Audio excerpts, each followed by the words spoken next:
Happy Saturday, Twin Cities. You are watching Natalie, and I am just so honored to be with you all today and to be able to sit down with an exclusive interview with my high school friend, Tyson Schunk. He's brother of Anarae Schunk, who was murdered by her ex-boyfriend 8 years ago. If you are from the Burnsville community, I know you will remember this story. Anarae was a student at the University of Minnesota. She was a daughter, a sister, and really so much more. Anarae would have been 29 years old this year. And her memory lives on in part because of her brother Tyson, but also because of her entire family and all of her friends. This murder was gruesome. It was violent, and I know our community of Burnsville was in utter disbelief when this story made headlines. So I will tell you, I was really astonished when I saw on Facebook just here recently when Tyson made a post that he has forgiven his sister's killer. Before we bring him onto the show this evening, I want to take you back to the early days of this case. We begin with breaking news out of Burnsville, where police confirm Anarae Schunk is likely the victim of a homicide. The U of M student has been missing for 1 week after she was seen with a man now charged with a separate murder. Our Beth McDonough joins us live now from Burnsville with all the latest developments in this case. Beth? Yeah, guys, for 7 very long days, Anarae Schunk's family has been holding out hope that she might be hiding out somewhere because they knew that she was afraid of her ex-boyfriend. But those hopes were dashed today when Burnsville police here, they told her family there is no doubt that she is dead. And although they didn't want to talk on camera today, off camera, their pain is raw. The words on Anarae Schunk's Facebook page revealed to the public what her family simply couldn't today. Anarae is no longer with us. In this statement, Burnsville police take it a step further, admitting they recovered additional evidence leading them to believe Schunk died a violent death. What that evidence is or where they found it, they're not saying. The 20-year-old was a junior at the U of M studying sociology. She was last seen leaving this Burnsville bar with a man she once dated, Chevelle Nelson, and his current girlfriend, Ashley Conrad, after a shooting. Nelson and another man got into a fight. Bullets won out over words. The other man died. Authorities say Nelson, Conrad, and Schunk got into the same car and headed to Conrad's townhome in Rosemount. That's where the trail ends for Schunk.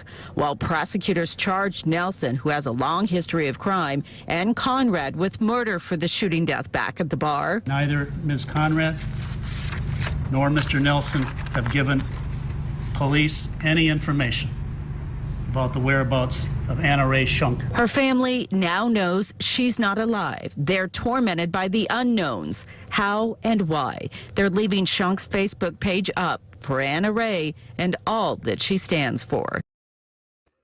All right, let's welcome Anarae's big brother, Tyson Schunk, to the show. Hey, thanks for having me, Natalie. Good to see you after all these years. Oh my goodness, I know. I got to tell you, I feel so honored to be in this moment and in this space with you today. And you were Anarae's older brother by about 10 years. Talk about your relationship with your baby sister. Long as I can remember, there's sort of this, I call it like a playful rivalry where, at being 10 years older, I had done, all this stuff from her perspective anyway. And she always wanted to raise the bar, right? So it was always this, okay, Tyson learned to play chess and was pretty good. I'm going to learn to play chess younger than he did and be better than he was. And I'm going to take band to the next level. And I'm going to, everything that she did was sort of like, let's try to one up you. And that was kind of, I'd say, if you're going to put our dynamic in a nutshell, that would probably be the easiest way to sort of characterize it as a playful dynamic. So tell me about her relationship with Chevelle, because I know, there you mentioned that it was more of a kept quiet, a secret that she was spending time with him. What was their relationship? On the news and past stories, they say that they were, former boyfriend and girlfriend. The relationship started the previous summer. Anarae and I were talking, and she eventually shares this development. She met a guy a little older than her, actually he's my age, so he's about 10 years older than her. And so we kind of had some suspicions. Eventually we sort of did some background work and learned that he had a violent criminal record. And so that was the point we started trying to work with Anare on, hey, let's get out of this situation. There was this whole tension, I'd say, in the family of, okay, this isn't a good thing. You've got so much going for you. No reason to layer this on. There's too much. Eventually, and so that was going back and forth. Come Thanksgiving, my mom and dad and brother all met me and my 3 kids in Kansas City with my ex's family. We did like this whole Thanksgiving thing, and she, stayed home to sort of study. She was planning to spend time with Chevelle, but he didn't show up, and so like she got a phone call the Saturday after Thanksgiving that this was another girl that he had been with at the same time as Anarae. The girlfriend, this other girl, was made aware of that and like somehow got in her Chevelle's cell phone and was like digging through it and found Anarae's number. I was like, what the heck are you doing? And so she calls us and says, okay, it's over. We're all like, yay. My mom, gets in the car right then, takes my dad and brother back to Minnesota to go make sure she's okay and all that. It's over.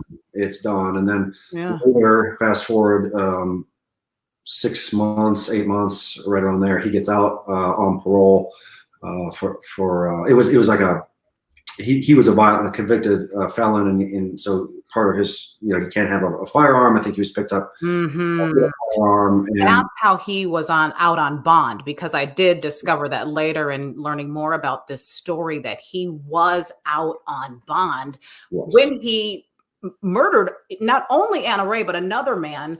Talk a little bit about your thoughts and why your family thought she might have been afraid of him, because there was some fear that she had of him. Was it his record? Was it something that, was he abusive? Were there any signs that he was this crazy? The best we could piece together, because so when in the summer, right, when he gets out on bail, because they kept this so secret, like Anarae didn't want to tell us because she knew how we felt about it. And what we pieced together was she had lent him money and she was trying to get it back. And I think the night that she went missing, that was the arrangement that they were trying to do.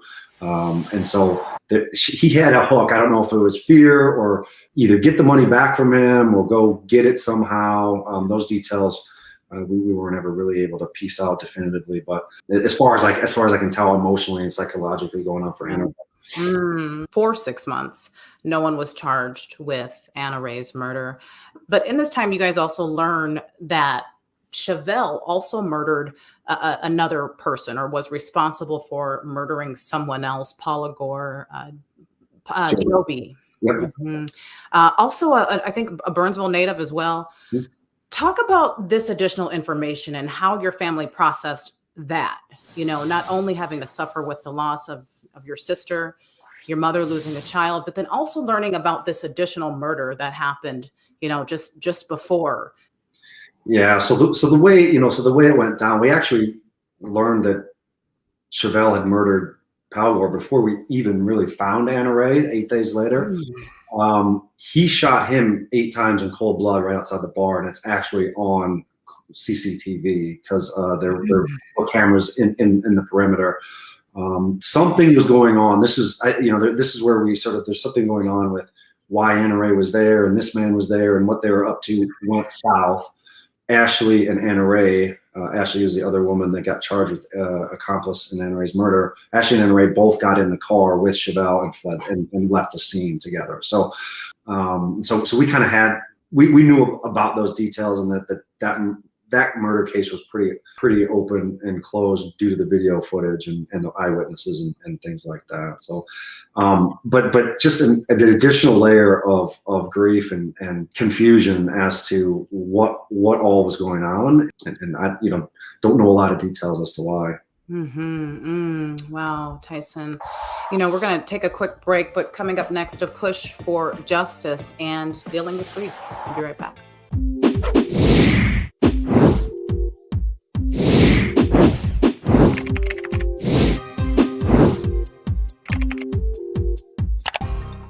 Wear it, feel it. A lifestyle brand with focus on affordability, comfort, and community. A perfect blend of culture, style, class, and professionalism. WearItFeelIt.com. If your child struggles with a tic disorder and you feel frustrated, scared, and overwhelmed, then I would love to support you in my monthly membership, Mastering Tic Disorders Naturally. If you are looking for guidance and support when it comes to your child's tic disorder, then this is the place for you. Head over to my website, www.regenerating.health/program, and find out more about the details. What's up? It's your girl Tisha Campbell. You will see me soon on the J Team with Miss JoJo Siwa playing a villain.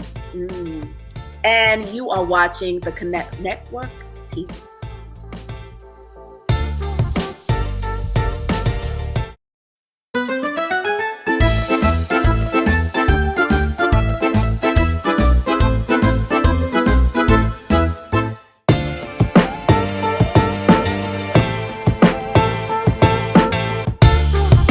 It's been 6 months since 20-year-old Anarae Schunk of Burnsville went missing and was later found dead in southern Minnesota. And still, no one has been charged in the death of the U of M student. However, investigators believe that Chevelle Chavez Nelson, Anarae's former boyfriend, is a suspect. They also think he killed another man, Polygor Joby, outside a Burnsville bar. Prosecutors did charge Chavez Nelson for the Joby murder. At a hearing today, Joby's father talked about how upset he was to see up close the man accused of killing his son. I cannot control myself, so I would have loved to grab him and just, do something with him, like what he did to my son. The Schunk family came to the hearing today to support the Jobys. Susan Elizabeth Littlefield was there and talked with the Schunk family. That's right, Frank. The Jobys and the Schunks shared a hug today inside of the courthouse. Joby, they tell me, had one day hoped to do charity work in Africa, and Anarae had hoped to go into education. Inside her home, Anarae's mother talked about what the past 6 months have been like without her daughter. Amidst 4 walls and lots of books, there's one real story. It's about a little girl who fell in love with a game and grew into a woman. For me, it keeps her alive. Her shoes are where they were, so are her clothes. A grief quilt made by her old t-shirts now covers her bed. There was some way to get her back. It's about the best thing that could ever happen. Before she spent the afternoon where her daughter once slept, she spent the morning in court, where the man suspected of killing her daughter went before a judge accused of killing someone else's son. It's just sad for them too, and again, if Chevelle hadn't been let off so easily, 2 people would still be alive today. She says he should have never been bonded out after his lengthy criminal history, a history her daughter had empathy for. In her own mind, she just was so sure she could turn him around. Now her family's on a mission to toughen bond laws in the state. She's taking cues from her little girl. I read in one of her journals about change, that things don't need to be changed, they just need to be improved. It gives her a bit of focus as she tries to savor the things in a full room that will always be empty. Now, Mariana tells me she is ready for charges in her daughter's case, as it has now been half a year. The reason it's taking so long, the prosecutor in the case tells me that's because there are 2 different death cases they're working, and they say the Joby case takes a little bit of precedence because it happened first. She says also there's been a holdup processing evidence at the BCA. We were talking before the break about Chevelle being out on bond at the time of both of these murders.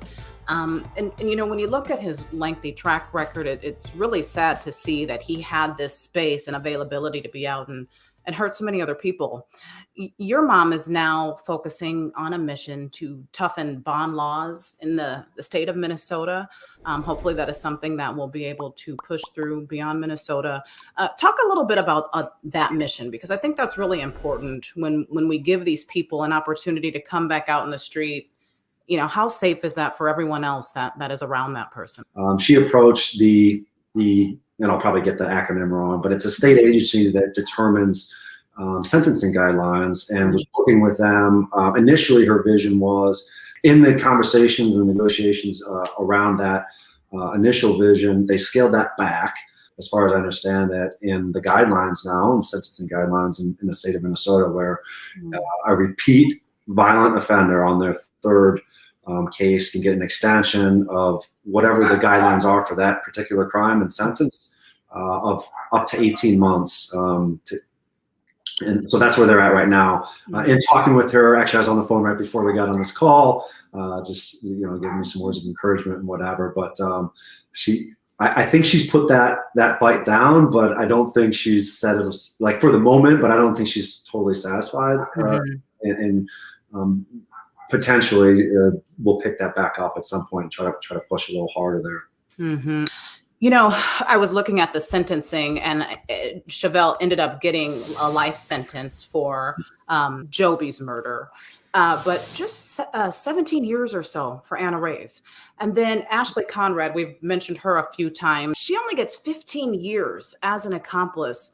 And that really disturbed me, both of those sentences.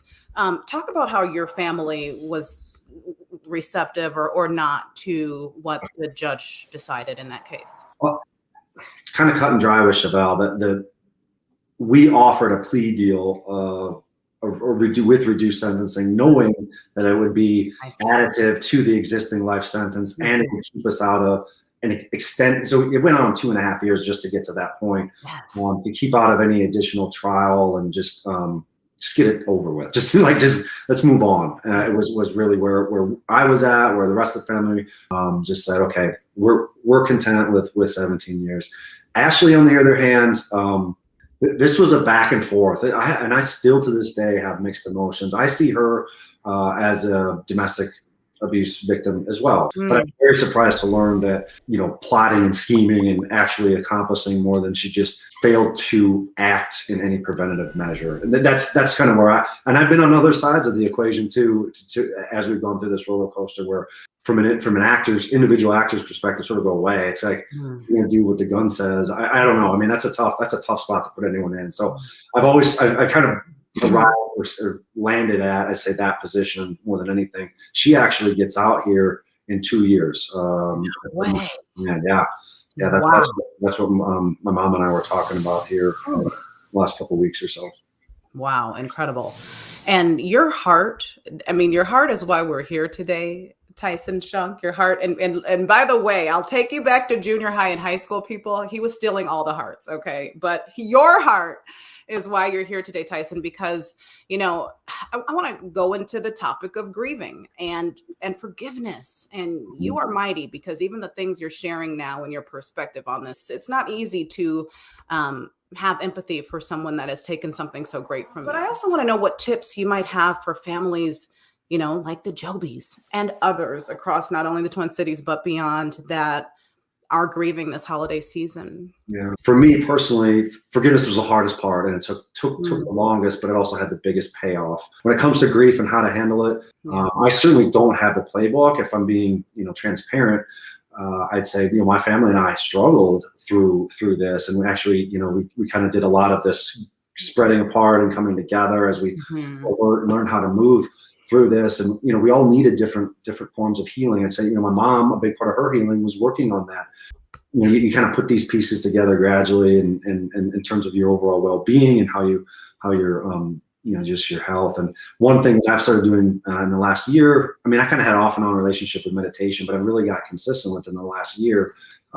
That 20-30 minutes a day that I've been, I'd say, about over the last 6 to 12 months has been super healing for me. And the sit I did on the anniversary of Anarae's murder, so on September 22nd, I sat on my cushion. You know how these things kind of come back on the anniversary. I went into it knowing this is going to be a tough one.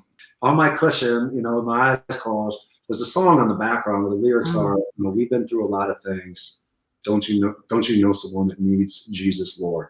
And so we all have our pain, and we all have our heartache, and we all have our challenges, and we all have things that we need to get through and find a path forward. If anyone out there is looking for a tip, I'd say find a quiet place to connect with yourself on a regular basis. Safe place, quiet place, and just be still for 20-30 minutes as much as you can.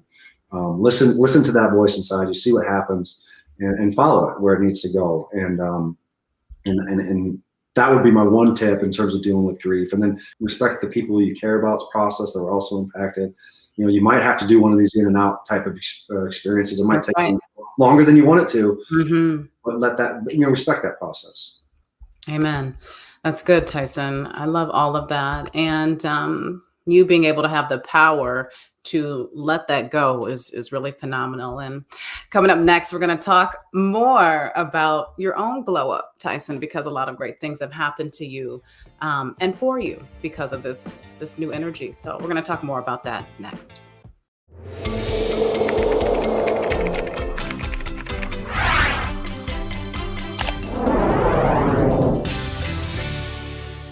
Hey, beautiful people, it's Major Mr. This is why I love you. And you are watching the Connect Network TV. Hi, I'm Jess DeFeo, and I am a social media coach for women entrepreneurs who know they are on a mission to change the world with their business, but are struggling with how to market themselves authentically to their ideal client on social media. I can help you go from overwhelmed and confused on what to post to creating effective and impactful content that converts your followers into customers. Head to my website to grab your free course, Instagram 101 for Business, and learn the strategies I use to grow my business in just 6 months. Yo, this is Master P. Keep up with Natalie at the Connect Network.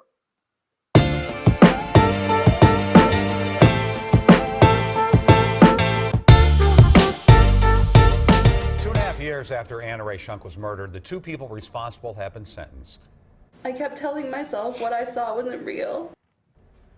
Ashley Conrad will serve 15 years in prison for helping her boyfriend try to get away with the killing of the 20-year-old U of M student. Conrad's boyfriend, Chevelle Chavez Nelson, pled guilty to killing Schunk last month and was sentenced to 17 years in prison. He's also serving a life sentence for the murder of a man outside a Burnsville bar. Conrad and Schunk were with Nelson that night. Prosecutors say that the three ended up at Conrad's townhome in Rosemont, where Schunk was stabbed to death. Her body was found 8 days later in a field in Rice County. Nina Morning was in the courtroom today as Conrad made an emotional appeal to Schunk's family.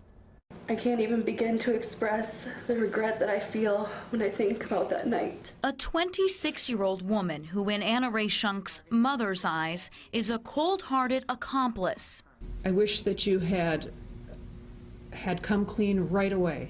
But Ashley Conrad, shaking and crying as she listened to victim impact statements from the Schunk family, described herself as a broken woman. Suffice it to say, my client is also Mr. Nelson's victim. Nelson is already serving a life sentence for shooting and killing Palagor Joby outside a Burnsville bar that night in September 2013. Prosecutors say Nelson and Conrad both pointed the finger at each other for Schunk's death later that night back at Conrad's home in Rosemont. I wish I could take your family's pain away. I'm so sorry that I didn't call the police. I thought I was next, and to this day I truly wish that I was. Conrad described mental and physical abuse she often suffered at the hands of Nelson, crippling her with fear and shock. Her face is permanently etched into my memories. There are so many things that I want to say to your family, but I know none of them will ever bring back your daughter. Miss Conrad, would you please stand? In the end, Dakota County Judge Catherine Meserick found Conrad didn't take several opportunities, even after that night, to tell the truth. And I truly hope that as you live the rest of your life, you too can take some of the purpose and the honor that Paul Joby and Anarae Schunk had and give back, because I know they would have. Conrad was supposed to testify against Nelson, but he ended up pleading guilty.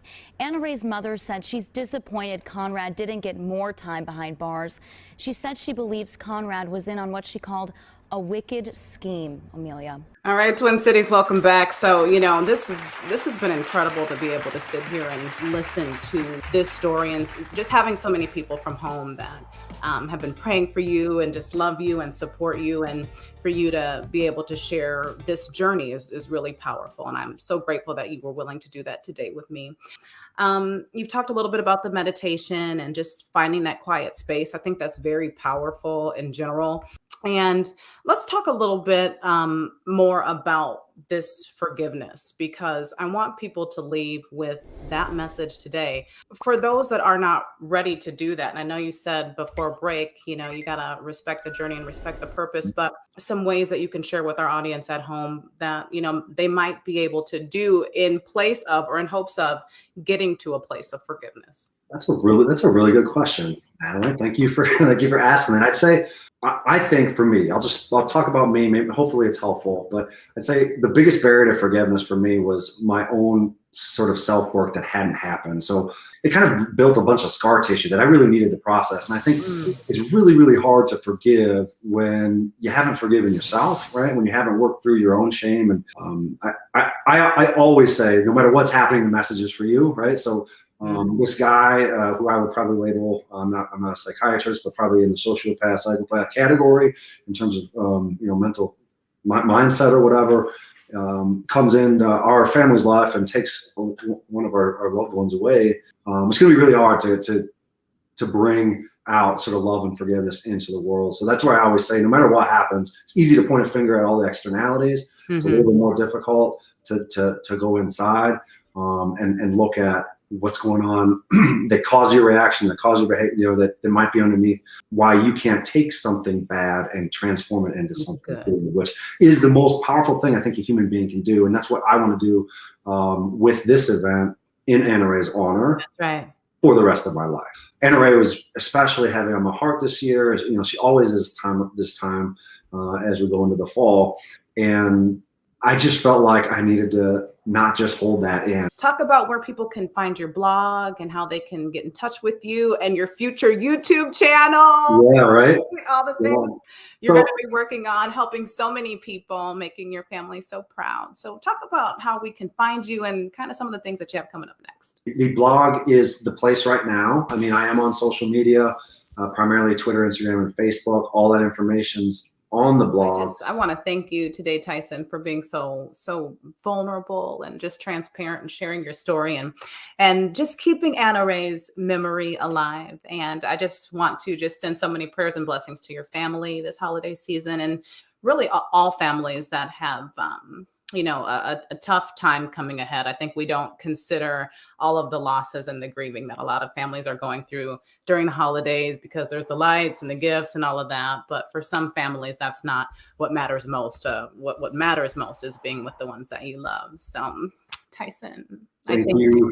Thank you so much. I mean, she was the best of us, and I really appreciate this opportunity to honor her memory and bring it forward in the future.